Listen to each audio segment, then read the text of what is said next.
আসসালামু আলাইকুম everyone, welcome back to my channel. আমি সুমনা চলে এসেছি নতুন একটা রেসিপি নিয়ে। আজকে আমি আপনাদেরকে দেখাবো দুইটা পিৎজা বানাবো দুইভাবে, একটা হচ্ছে ওভেনে আর একটা হচ্ছে চুলায়। তো চলুন রান্নাটা শুরু করি। আমি ইস্টটা অ্যাক্টিভ করে নিব। তো এর জন্য আমি 1 টেবিল চামচ চিনি আর 1 চা চামচের মতো ইস্ট নিয়েছি আর হালকা কুসুম গরম পানি দিয়ে এখন আমি এটা ভিজিয়ে রাখবো কিছুক্ষণ। এদিকে একটা বোল নিয়ে নিয়েছি, এর মধ্যে আমি দিয়ে দিচ্ছি 1 কাপের মতো ময়দা আর দিয়ে দিচ্ছি আধা চা চামচের মতো লবণটা দিয়ে আমি ভালো মতো এটা মেখে নিব। কিছুক্ষণ মেখে নেওয়ার পর আমি এর মধ্যে দিয়ে দিচ্ছি 1 টেবিল চামচ অলিভ অয়েল। যে কোনো তেলই দিতে পারবেন, অলিভ অয়েল দিতে হবে এমন কোনো কথা নেই। তো আমি এটা ভালো মতো মিশিয়ে নিচ্ছি। ভালো মতো মেশানো হয়ে গেলে আমি আগে থেকে যে ইস্টটা রেখেছিলাম সেটা অ্যাক্টিভ হয়ে গিয়েছে। তো এখন আমি এটা একটু একটু করে এটা মিশিয়ে নিচ্ছি। একবারে না দিয়ে এরকম একটু একটু করে দিলে কিন্তু সেটা বেশি ভালো হয়। এখন আমি মিশ্রণটি সম্পূর্ণ দিয়ে দিলাম। তারপর এখন আমি ভালো মতো এটা মেখে নিব। মাখতে মাখতে একটা পর্যায়ে দেখবেন যে বাটিটা কিন্তু একদম ক্লিন হয়ে এসেছে। এখন এটা হাত দিয়ে কিছুক্ষণ মথে নিব, আর বেশিক্ষণ মথার কিন্তু প্রয়োজন নেই। মাত্র 2-3 মিনিটের মতো এভাবে মথে নিলেই তারপর হয়ে যাবে। তারপর আমি এটা রেস্টে রেখে দিয়েছি। এখন আমি চিকেনটা প্রিপেয়ার করে নিব। তো এর জন্য আমি এখানে 300 গ্রাম চিকেন নিয়েছি আর নিয়েছি আধা চা চামচ হলুদের গুঁড়া, আধা চা চামচ মরিচের গুঁড়া, আদা রসুন বাটা, আধা চা চামচ করে লবণ আর সামান্য তেল দিয়ে কিন্তু এটা ম্যারিনেট করে রেখেছি। তো আমার 10 মিনিট ম্যারিনেট করে রাখার পর আমি এখন এই চিকেনটা রান্না করে নেব। চিকেনটা দিয়ে এটা কিন্তু হাই হিটে 5 মিনিট পর্যন্ত রান্না করতে হবে। এর বেশি রান্না করার দরকার নেই, যেহেতু এটা ব্রয়লার মুরগি খুব সহজে কিন্তু সিদ্ধ হয়ে যায়। সো 5 মিনিট পর্যন্ত এটা নেড়েচেড়ে রান্না করলে কিন্তু রান্নাটা হয়ে যাবে। তো দেখুন 5 মিনিট হয়ে গেছে, আমার এটা কিন্তু সম্পূর্ণ রান্না হয়ে গিয়েছে। এখন আমি এটা নামিয়ে ফেলবো। এদিকে আমি যে ময়দাটা রেখেছিলাম ঢেকে সেটা কিন্তু যথেষ্ট ফুলে ডাবল হয়ে গিয়েছিল। এখন এটা আবার একটু মথে নেব। এই পর্যায়ে দেখুন ডোটা কিন্তু যথেষ্ট সফট হয়ে গিয়েছে। এখন আমি এখানে কিছুটা আটা ছড়িয়ে দিলাম। তো ছড়িয়ে দিয়ে এখন আমি ডোটাকে কিন্তু 2 ভাগ করে নিব। যেহেতু আমি 2টা পিৎজা বানাবো তো এর জন্য আমি 2 ভাগ করে নিলাম। আর 1 ভাগ সরিয়ে নিয়ে এখন একটা প্রথমে আমি তৈরি করে নিব। তো আমি কিভাবে তৈরি করছি এটা স্ক্রিনে দেখে বুঝে নেবেন, যেহেতু অনেক কথাই আছে যেটা আসলে এক্সপ্লেন করা যায় না, এটা দেখে বুঝে নিতে হয়। এখন এইটা কিন্তু আমি একটু রুটির মতো বেলে নিব। এটার মোলটা যতটুকু সাইজ সেই অনুযায়ী একটু বেলে নিচ্ছি।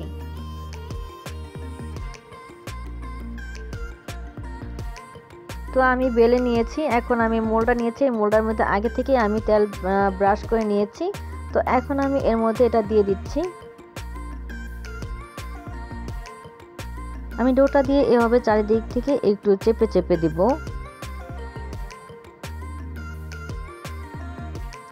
এখন আমি এর চারিদিকে দিয়ে দিব সস।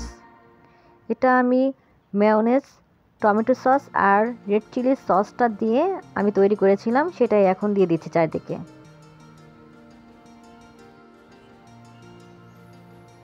তো সসটা দেওয়া হয়ে গেলে এখন আমি এটা লক করে দিব। হয়তো আপনারা স্ক্রিনে দেখেই বুঝতে পারছেন আমি কিভাবে লক করে দিচ্ছি।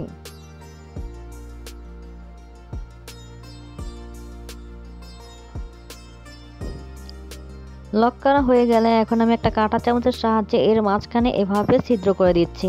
এতে করে আমি যখন বেক করব তখন এটা মাঝখান থেকে ফুলে উঠবে না। তারপর বাকি আবার মাঝখানে থেকে আমি এই সসটা দিয়ে দিচ্ছি আর সসটা দিয়ে চারিদিকে আমি স্প্রেড করে দিচ্ছি। তোমার স্প্রেড করা হয়ে গিয়েছে। এখন আমি এর উপরে প্রথমে দিয়ে দিচ্ছি চিজ। এখন আমি এর মধ্যে দিয়ে দিব চিকেনগুলো। চিকেন দেওয়া হয়ে গেলে এরপর আমি আবার একটু কিছুটা চিজ দিয়ে দিচ্ছি। এরপর দিয়ে দিচ্ছি টমেটো। আমি টমেটো এভাবে স্লাইস করে কেটে নিয়েছি। এটা দিলে কিন্তু যথেষ্ট জুসি জুসি হয়, এর জন্য দিলাম। আর দিয়ে দিচ্ছি পেঁয়াজ পাতা, এরকম লম্বা করে আমি কেটে রেখেছিলাম। দিয়ে দিচ্ছি পেঁয়াজ। আমি পেঁয়াজটাও এরকম ভাবে কেটে রেখেছি একটু মোটা করে। দিয়ে দিচ্ছি সুইট কর্ন আর দিয়ে দিচ্ছি ব্ল্যাক অলিভ।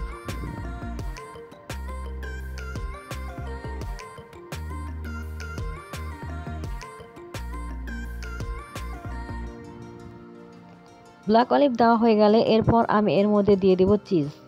আর এই সময় কিন্তু যারা চিজ লাভার তো তারা কিন্তু চাইলে এখানে অনেক পরিমাণে চিজ দিতে পারেন।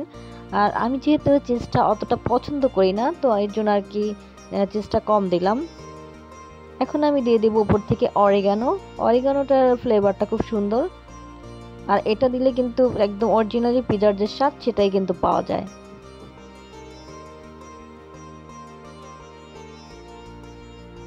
আর আমি উপর থেকে প্রায় 1 টেবিল চামচের মতো দিয়ে দিচ্ছি অলিভ অয়েল।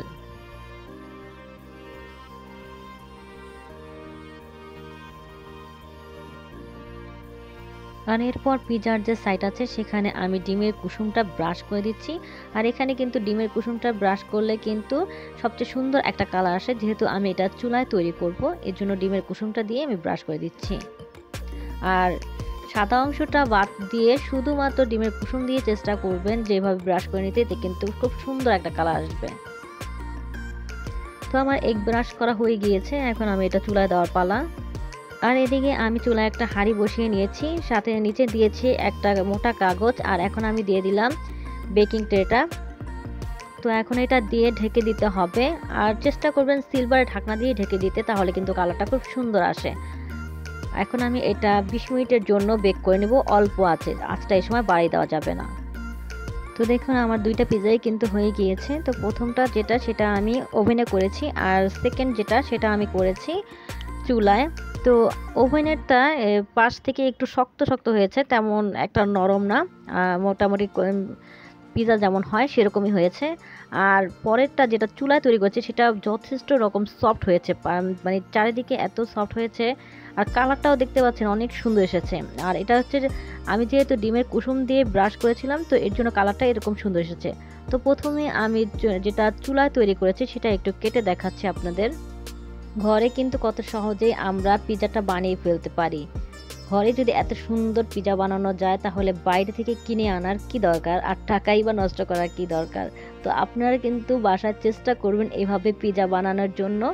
আশা করি আমার থেকেও ভালো হবে আপনাদের পিজা, আর বাচ্চারাও অনেক খেয়ে তৃপ্তি পাবে। বাইরের খাবার তো আমরা 100% বলতে পারি না সেটা স্বাস্থ্যসম্মত কিনা, এজন্য আমার মনে হয় ঘরেই এসব তৈরি করে খাওয়ানো উচিত। আমার মতে চুলা যে তৈরি করলাম সেটাই কিন্তু সবচেয়ে বেশি ভালো হয়েছে। আর ওভেনে তৈরি করেছি, ও সবার ঘরে তো আসলে ওভেন থাকে না, তো চুলাতেই কিন্তু খুব সহজে আপনারা তৈরি করে নিতে পারেন। তো দেখুন এটা কত সুন্দর হয়েছে, আলহামদুলিল্লাহ। খেতেও কিন্তু অনেক মজার। এর পিছনের সাইডটাও একটু দেখিয়ে দিচ্ছি যে কেমন হয়েছে।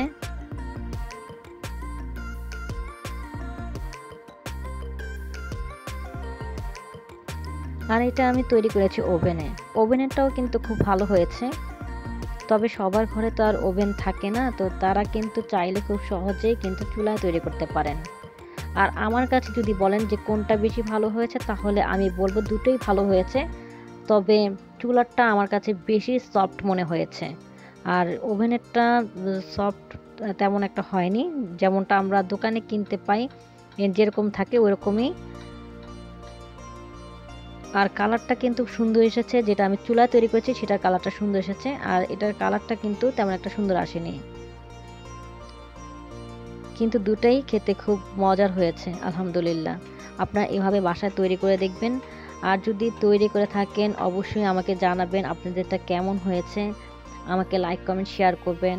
অনেক অনেক ভালো থাকবেন। আল্লাহ হাফেজ। আজকে এই পর্যন্তই।